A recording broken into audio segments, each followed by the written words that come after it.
Master Gardener Bernie Delaney back with another short little gardening jaunt from It's Network It's Fun, which is my regular television show here in Wausau, Wisconsin. And I'm bringing back one of my palm plants here. I transplanted this, so I don't know, quite a while ago now. I don't remember exactly how long ago. This is a watermelon seed coming up here. And I thought I'd talk a little bit, not about the palmas or the watermelons, talk a little bit about the poppy. Now, I actually have poppy seeds growing in my yard, but this is not exactly the same. If you get Papaver, that is, believe it or not, a lot of people claim that the poppy actually grew and originated in England. But Flanders Field, the field where the poppies were growing after a big, huge battle, was over in Belgium. Okay, if it's from England, Europe, it doesn't really matter if they still grow. This is Papaver, and it's a lot of people think that it's basically a plant that is from India. Now, there's poppies that do grow in India, but however, this is from seed, and the poppies that you see in the yard, in people's yards, that actually is an oriental poppy. And that actually grows from what we call great big corms. They grow, or some people, some people might think they're rhizomes. These are the seeds. They're very, very tiny. I'm going to put them in here, and they're going to come up. Okay. Now, do I have a poppy corm, rhizome, not ball, tulip bulbs? They're bulbs. But do I have one inside? No, not right now. But I thought I'd show you this little plant. They don't get very big. They don't stand up really high. This is what it looks like. Okay. And the Latin word for that is papaver. Okay. So these are the flowers that we're seeing growing. Oh, I gotta spray this a little bit. These are the flowers that we're seeing growing in Flanders Field after a big, huge battle over in Belgium. That was part of World War II. And there's some interesting history that goes along with the regular poppy that a lot of people, they surmise that the ones that grow from the corm actually they come from pretty sure they either come from India or China. And there's poppies that grow in China and India as well. It came from that area of the world. But this is from seed. Will it grow a corm? Not necessarily. Sometimes they do, sometimes they don't. Mostly they don't, though. And the other thing that I wanted you to know is that after this big battle was going on, this is a part of the history of the poppy, which, and I won't say which, I won't say, holy cow, there's some poppy seeds that have landed right on my jeans here. I'm going to put them all in here. I'm not going to waste them. There's some really amazing drugs that come out of the actual poppy plant, the papaver, the Chinensis papaver, which is Chinese poppy. That's what it will say on the package. Sometimes they'll say it, sometimes they won't. Okay, so anyway, one of the things I always get so darn warm in here that I have to actually have to keep watering all the time because stuff dries out. I don't really want it to. And we're getting towards the end of winter here, even though that doesn't mean we won't get more snow. It just means we're getting towards the end of winter. And one of the things from the papaver, the great big huge red poppies that grow, are drugs that people make out of it.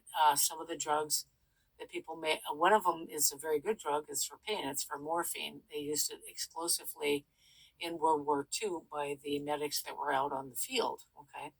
Now, from this particular one, do they make from the little tiny seeds that I just planted, do they make and there's other illicit drugs too that I'm not going to go into because I don't want to give anybody any ideas. So anyway, one of the things, the nice things about this drug is that it is used in medicine. It's also abused too as well. And one of the other things that I wanted to talk a little bit about, this is a this is the flower seed from one of the other things that I did called the calendula or the calendula. I planted those and put them someplace else, and it's tangy. You can eat it. I'm gonna put this back in here. All right. Another one of my, okay, so I talked a lot about spinach too in one of the other little gardening jaunts that I did. And I always get help from not only, I get a lot of stuff from the Dollar Tree. I uh, I mention them quite often. I'm going to put a couple of these in it. This is regular spinach. Now I actually have spinach growing. I'm not going to put very much in here. And the word for spinach is pretty easy. It's spinacia. It's maybe some people pronounce it differently. That's how I pronounce it. Do what you want. There's some other flowers that are coming up in here. There's some other things that are coming up in here. Just gotta make sure I cover those over again. And I will be taking these things out of here as they get older. The palm will stay in here. The palm looks pretty good. It's way bigger than it was. It's been growing in there for, oh, I don't know. It might be a month by now. At any rate, spinach actually has been known to grow in our own southwest. The botanic name is spinacia, or spinacia, as some people might say. Spinach is a crop that grows very, very. You can plant it early. It's one that grows very, very fast, and you have to pick it right away. It's something that the rabbits eat a lot too. Well, I always fear, the rabbits are always they're always coming around, and they can eat a little bit of my food. That's okay. I don't mind. All right. So we've got our poppies in here. We've got one watermelon in there. There's something else coming up right there. It's too small for you guys to see. You can't see it. And of course, our palm tree or palmas. And then, of course, you'll find those all over the South Pacific and in the warm weather countries of the world. And then the other one that I wanted to talk about was the aster. Now, Asteraceae. Okay. Asters grow, they're biennials, perennials, in a lot of parts of the world, including here in Wisconsin. And asters, there's a couple of them here. Now, this package shows a couple of different seeds. These are classified as annuals. Okay. Now, I have the asters that are growing. These are called Crago asters after the scientist that named them. I'm going to put a little bit of this stuff on here. Okay, so I'm going to make sure that I get those all covered up. It's okay just to put a little bit. Just going to spray it down a little bit. And then this is going to go back in a nice warm place. After all, if you have palm trees growing up here in north central Wisconsin, you are going to have warm places for them to grow. So asters, they can be perennials and they can be annuals. Okay, the difference between a perennial and an annual is that annuals, they grow one season and that's it. They don't grow. Annuals only grow one season. You can take the seeds that they provide and you can save them and you can plant them again. Now, the regular asters, or Asteraceae, or Asteraceae, some people pronounce it, some people say it that way. They come each and every year, and you don't have to actually save the seeds. You can save the seeds. You can harvest them in the fall, and you can actually make sure that they get planted. Sometimes I will cut off the spent flower heads and plant the seeds in a different location so they start to life the very next spring. And they come in just a variety of colors too. However, they're mostly pink and purple and then shades thereof pink and purple. And one of the things that I really enjoy is getting asters planted down by my pond. My mother-in-law loved, now she's been passed away for many, many years, and she loved asters down by the water. That was one of her favorites. So in honor of her, I actually planted aster several years ago now. I'll take pictures of all this stuff. You can see this stuff when it gets to be summertime around here. And then you'll see some of the stuff that I have grown out in the yard. I don't have great big huge gardens anymore. I'm all past that. I am a senior citizen, and but the knowledge is still good, and my mind is sharp, and I do a good job at what I do. So I think anyway. I hope you think so too. At any rate, the asters that I have outside, they're nothing more than perennials. The difference between that is that they come back each year, and an annual only provides seeds at the end of the year. They do not come back. They don't throw deep roots into the ground. They don't go, get past the frost, and they also don't come back each year. Those are annuals. The ones I just planted in here are annuals. I'll put them in a different, as they grow up, I'll put them in a different flower pot. I'll take the watermelon out of here and I'll put it outside, or, do something else with it so that it gets nice and big and provides fruit. Also, too, I want to see if the flowers are going to be good and grow the fruit at the, like the pumpkin that I did before. And I want to see if watermelon's actually going to bear fruit from the flowers. If not, I will have to do something about that. Now, a lot of people, they will say that you have to buy heirloom seeds. Well, there's packages of seeds in the stores, and it doesn't matter which store you go into. I buy a lot of things that I use for gardening at the Dollar Tree store, and then for help with doing this, I get a lot of help, technically, from the guys at U.S. Cellular in Wausau.